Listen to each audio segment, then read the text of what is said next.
Greetings, kindred friend who is listening to these words. I invite you to join me on a journey through time. Imagine, one day in the future, you are sitting alone in a quiet room. Outside the window, the pale golden sunlight of dusk lingers on the branches. In that moment, you realize you have nothing left to prove to the world, no goal left to chase, and no burden left to carry on your shoulders.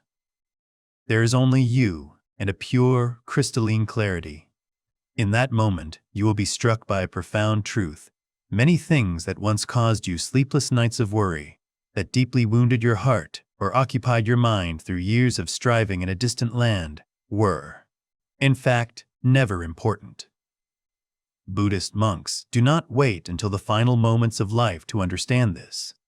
They see this truth early on, and because of that, they choose to let go sooner than we do. One day, you too will see clearly what was never worth holding so tightly in your heart.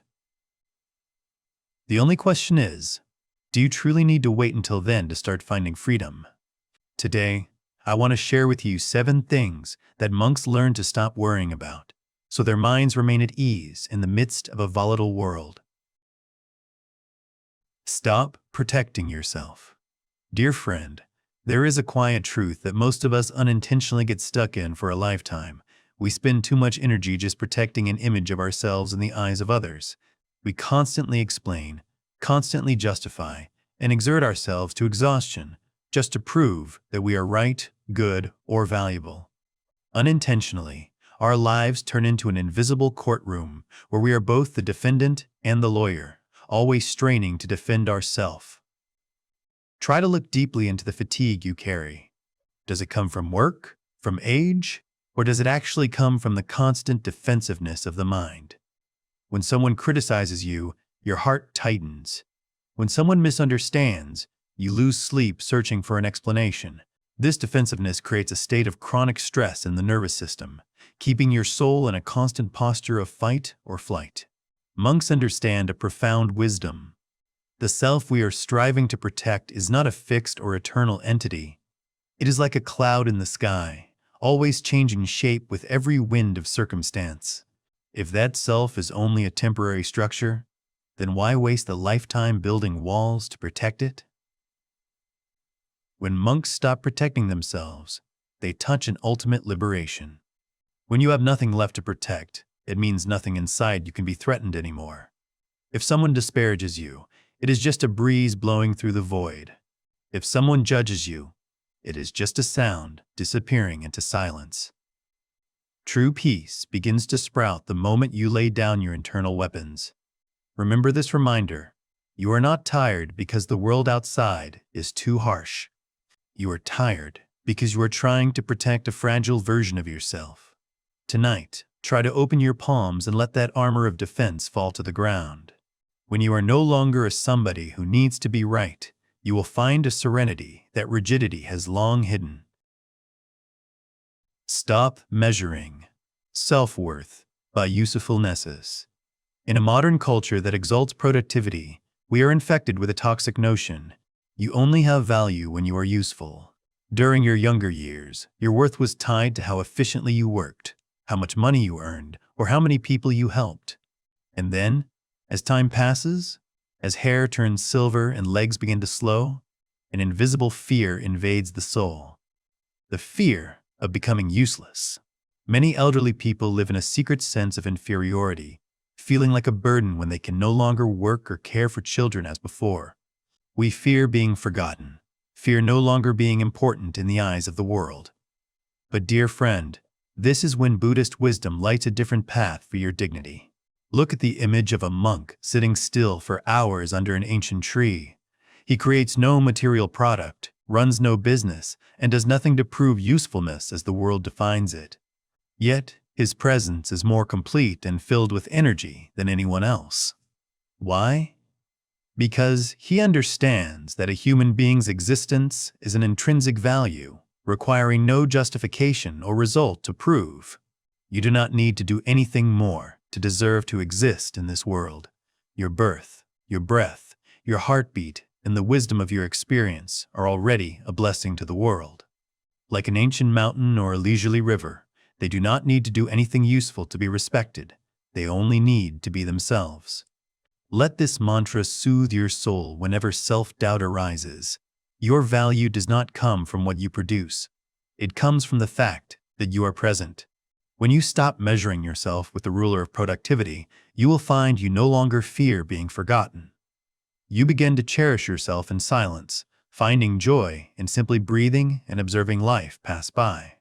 The greatest usefulness you can bring to your descendants in the world right now is a peaceful and serene soul. Stop fearing loss. Try to spend a moment standing still, watching the sunset gradually dip below the horizon in a distant land.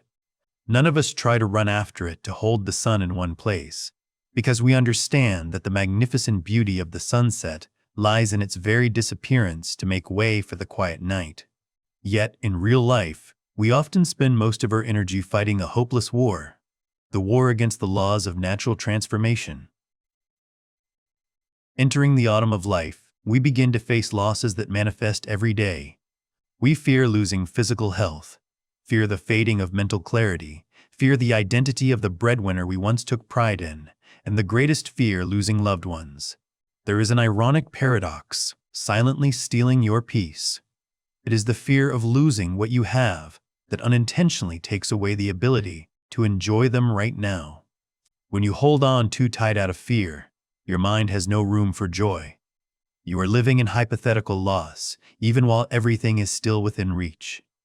Monks understand a profound truth called impermanence. To them, nothing is truly lost. There is only transformation from one form to another. They do not demand the river stand still, because they know the nature of water is to flow. When you courageously accept that nothing is permanent, you do not become indifferent or hopeless. On the contrary, that is when your heart truly opens. Only when you stop demanding eternity do you begin to see the brilliant beauty of the present. You cherish the warm cup of tea in your hand because you know it will cool.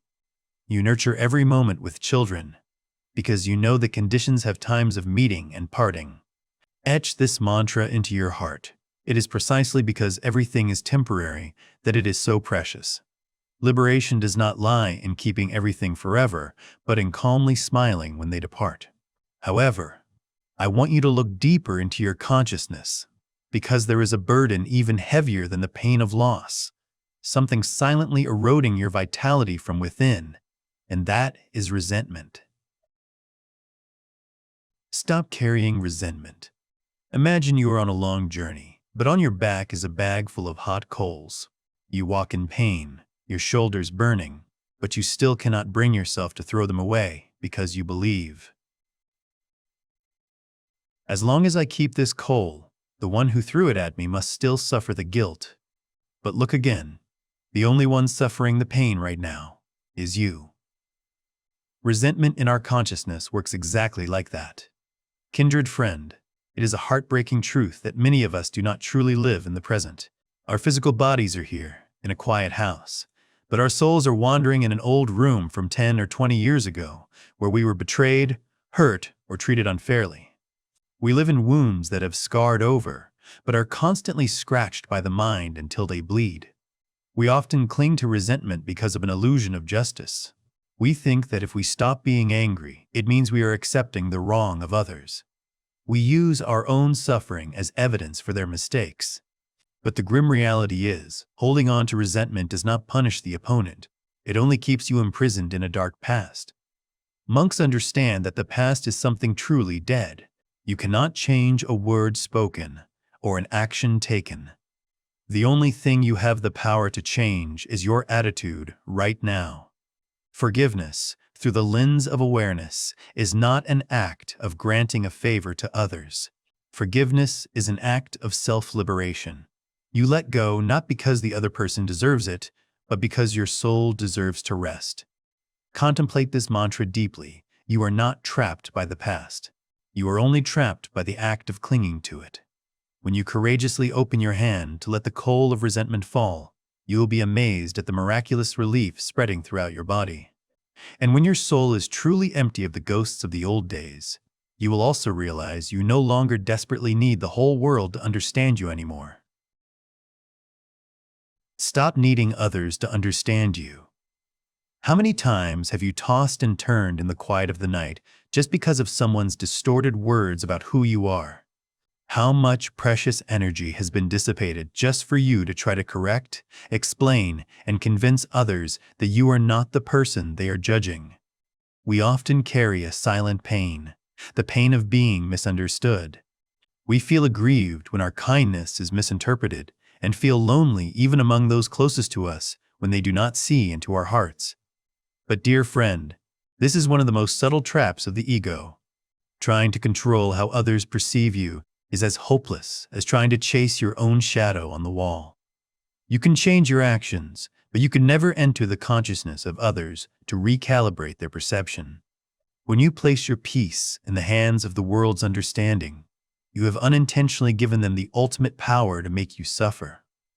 Monks never waste energy wiping the mirrors of the world. They understand that if their mind is a still lake, the fact that the lake is reflected through someone's cracked lens does not change the pure nature of the water. They do not focus on being understood. They focus on self-understanding. Once you are truly clear about your essence, even if the whole world misunderstands, the stability within you remains unshaken. Contemplate the liberation from this mantra. True peace does not come from being understood by the whole world. It comes from you understanding yourself. When you courageously let go of the need to justify, you will realize you are no longer a slave to the prejudices or judgments of the external environment. You are allowed to be yourself, complete and serene, even in the silence of those around you. And when you no longer crave understanding from others, you will naturally stop living a life of attrition just to seek recognition from the world. Stop living for recognition. Dear friend, have you ever suddenly stopped in the midst of a hurried life and asked yourself, what percentage of the important decisions in your life, from choosing a career, how to raise children, to even how you spend or dress, actually stem from the deep yearning of your soul? Or are most of them just quiet efforts for you to be recognized by the world as a successful person, an exemplary parent, or an elite member of the community? This is an invisible prison that we often voluntarily enter and stay in for a lifetime. The desire to be accepted is an instinct, but when it becomes the purpose of life, it turns your life into a performance with no closing curtain. You live according to others' expectations, straining to satisfy social standards, only to face a strange emptiness when standing before the mirror in your later years.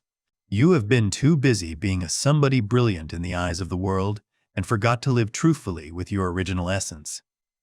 Monks never waste energy building a tower of fame in the eyes of others. They understand that all recognition is like passing clouds, a fleeting illusion of the ego.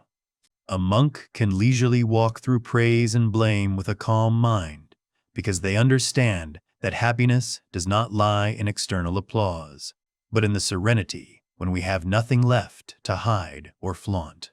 They do not live to be accepted. They live to be free. Etch this truth into your heart to rely on. Whenever your mind is stirred by judgment, you were not born into this world just to be accepted by the world. You were born to live a life of freedom and fulfillment. Do not let the remaining precious years continue to be imprisoned in the gaze of others. When you courageously let go of the need for applause, you will find you no longer have to strain your shoulders chasing fake auras.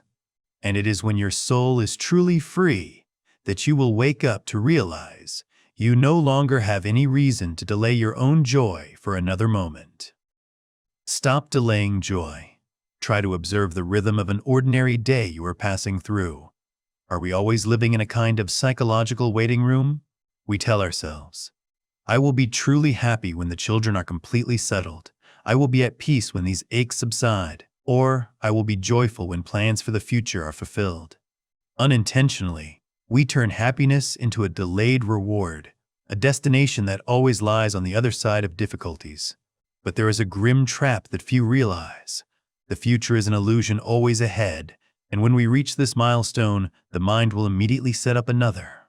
Kindred friend, the Buddha's wisdom reminds us, life only truly happens right now, and joy can only sprout on the soil of the present. If you cannot find peace while walking on a bumpy road, you will never find it when you set foot on the mountain peak. Monks do not seek joy in grand events. They find it in the simplest things that we might have forgotten through years of striving: joy in a gentle breath, joy in a steady step on the ground, and joy in their own complete presence. They understand that a pure consciousness is inherently full of bliss. It is just that we have long used worry to cover up that source of vitality. True joy is not something you must strive to attain or buy through sacrifices. It is a natural state that appears the moment you courageously let go of resistance to reality. When you stop demanding life be perfect before you are allowed to smile, that is when you are truly free. Etch this ultimate truth to soothe your soul. Every morning you wake up, joy is not an achievement you must chase to reach. It is what appears when you stop delaying yourself. Do not wait for all the storms to pass before you start living. Choose joy in the midst of what is inherently imperfect. Tonight, before closing your eyes, secretly tell yourself, I have done enough, I have gone far enough. Right this moment, I allow myself to be at peace. This self-permission is the final step to bring you back to true liberation. Kindred friend, let us return once more to the quiet room we imagined at the beginning of this talk. One day, standing at the crest of life's hill and looking back at the long road traveled, you will see everything with a strange clarity. And then you will deeply perceive the most profound truth of human existence, that most of the pain, fatigue, or overwhelm you have borne for so long did not actually come from life itself, but from the constant clinging of our own consciousness. We have spent too much vitality holding on to what was meant to flow away and straining to protect what never needed defending. Now, I hope you remember this final wisdom. True freedom has never come from having more or accumulating anything from the world out there. It comes from the courage to drop nameless burdens, to let the soul be purified and return to its inherent, pure essence. Let this mantra guide you into your sleep tonight. Peace is not somewhere far away for you to laboriously chase. It begins the moment you decide to stop worrying about things that never truly mattered. Thank you for your trust and for walking with me on the path of awakening. May your mind always be stable, your steps always leisurely, and may each passing day be a radiant liberation. Goodbye, and see you in the sacred silence.